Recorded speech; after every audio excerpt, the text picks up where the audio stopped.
Good morning, good afternoon, good evening, or whatever time it is. Hello, everyone. So for today, we're going to tackle about line balancing.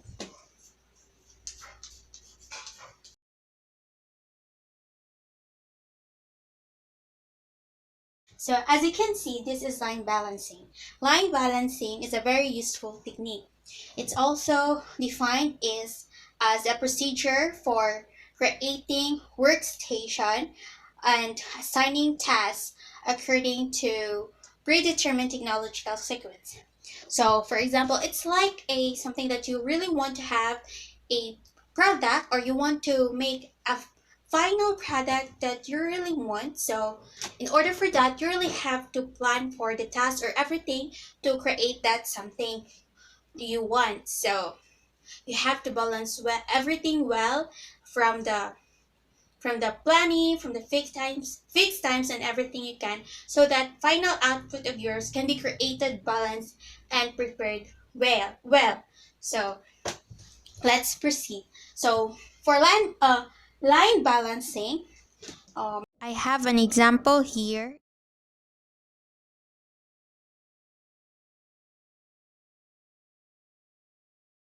So the problem is a company is setting an assembly line to produce 192 units per 8-hour shift. So here is the assigned information.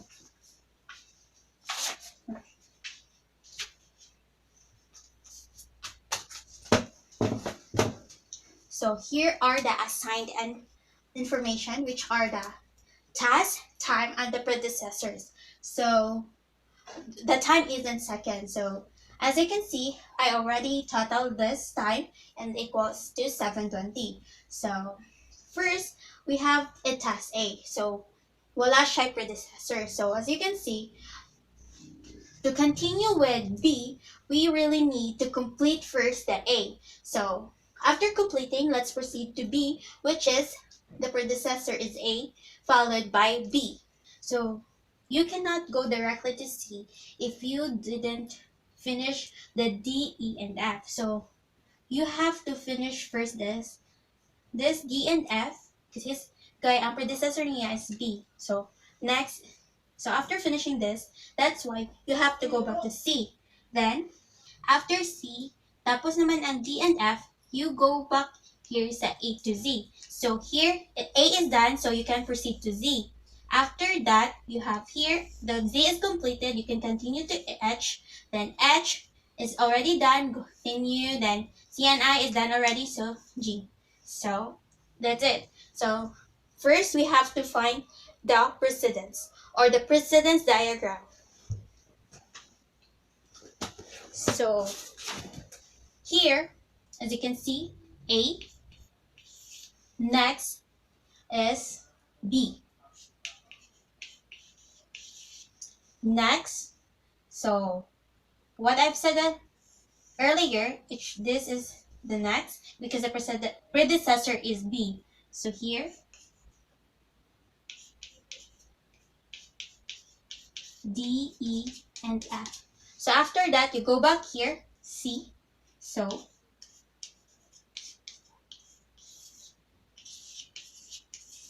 after that, let's hear A to Z here. Next is Z to H. Next is I. Next is C and I should be Z. And this is the precedence diagram. As you can see, some were using also this, but they put the time here, just like this. Just like this. So like 40 seconds, 80 seconds, so forth and so on. So as you can see, this is our precedence diagram. So as you can see here, this is the precedence diagram. So here, A goes to B, followed by D, E, and F, followed by C, and then C followed by J. Here is A followed by J, then followed by H, followed by I, and J. I is followed by G. So if like that. So after we get the precedence diagram, just like this, let's proceed in finding the desired cycle time. So the formula for the desired cycle time is CD equals available time over the output. Here, CD, which is the desired cycle time, equals available time over output. Don't bother with this one. So just like what I said, CD is equals available time over the output. So here we have the available time 8 hours, but we have to convert it into seconds, which results to 28,800 over the output, which is the 192. So here, this is our available time, which is converted already to seconds, and then the output is 192. So 28,800 over 192 is equals to 150. 150 seconds per units. Here, muna ni siya atong CD. So after that, we have to find the station, which is the formula is N equals the summation of standard time over the desired cycle time. So that we have the summation of this one is this one. This one, 720. So here, 720 over our desired cycle time, which is the 150. So 720 over 150 is equals to 4.8 or 5 stations. So this is our N now. So after getting the station, we have to proceed to find for the current efficiency, which is the formula C equals summation of the standard time over the N times the CD. Here it's a small n. Here, how many tasks are there? It's 10. So here, our summation of standard time is 720 over 10 times the desired time 150 is equals to 48. 0.48 times 100 is equals to 48%.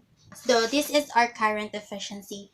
So here we can proceed to this by station, or we can use followers first. Or what I mean is there is a rule. So you can you can use the time for from the highest to lowest, or we can use the followers. So here we have to use the followers. So we have to find for the followers, or if you don't want to find the followers, you can use this time already, but for me I have to find the followers. So here the followers of A, here as you can see, 1 2 3 4 5 6 7 8 9. So the followers of A is equals to 9. So B, we have 1 2 3 4 5. So nasa 5. C is only 1. D, where is the D? Here, 1 2. Then E is here, 1 2. Our F is 1 2. So next is J, which is 1 2 3. Next is H, so 1 2. Then I is 1. Then sa J wala na, so none already. So let's proceed next. So here are the followers. So as you can see, A is the highest, which is a 9. So our station 1 is going to be. So let's begin with A. So first, our station 1 started with A. Our desired time is 150 minus the time of A is 40 is equals to 110. Next to that is B. So 110 minus 80 is equals to 30. After to that, let's go to E, which is letter D, because D is highest in there. Yes, we have followers D, E, F, and H, but the highest to there is 25. And H cannot be put here directly because G isn't yet done. So let's proceed to D. 30 minus 25 is equals to 5. Next, so wala na. So it's done already. So let's proceed to station 2. So our station 2 is here. So 3 is the highest. Again, to here, the remaining. So highest is the 3. So G is equals to 150 minus 120 is equals to 30. And then next to that is E, which is having 2 followers, and then 20 ang yung time. So E is 30 minus 20 is equals to 10. Like this one. So next, so there is none already to proceed with it. So let's proceed to station 3.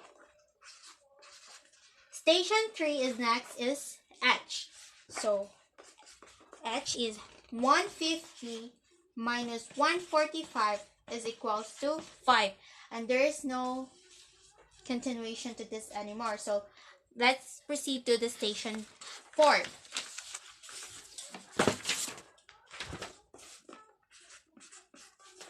Station 4 is, we have F2, which is 15. So 150 minus 15 is equals to 135. Next to that is I.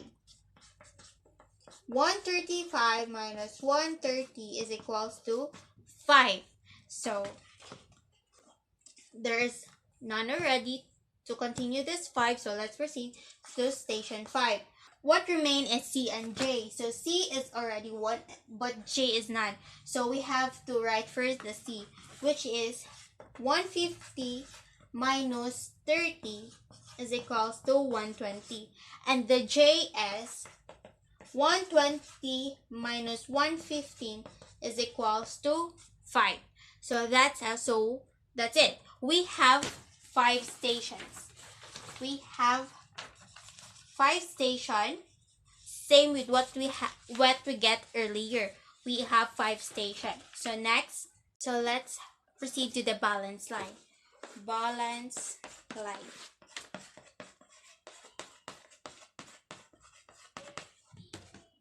So as you can see in station 1, we have line A, B, D.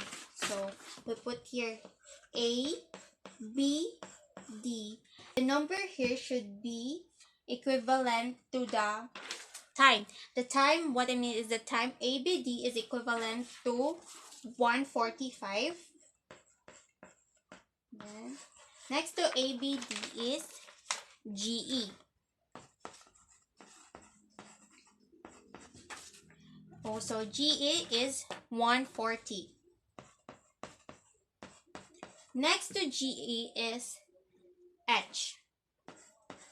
H because it's only H. H was in station 3. And then we have 145. Next to that, so station 4 FI, which consists of 145 also on time, which is the FI 145. Next, station 5 is CG, which also have the time of 145. CG and 145. This is our balance line. Next to this, let's get the final efficiency, which is E. Let's say efficiency equals the summation of standard time over N times CD. Here, as you can see, we put here earlier is equals to 10. But now, let's the summation is the 720. Here the n is already 5 station. 5 station times the desired time, which is desired cycle time, which is 150, is equals to 0.96 times 100 is equals to 96. This is a 96% is our final efficiency. So to check if it is right, so we have the effective output so equals the available time over the desired cycle time. So we have the available time earlier, 28,800, on our desired time is 150. Then 28,800 over 150 is equivalent to 192 units. So 190, which is right, because here it's 192 units. So our answer is correct. So that's all. Thank you.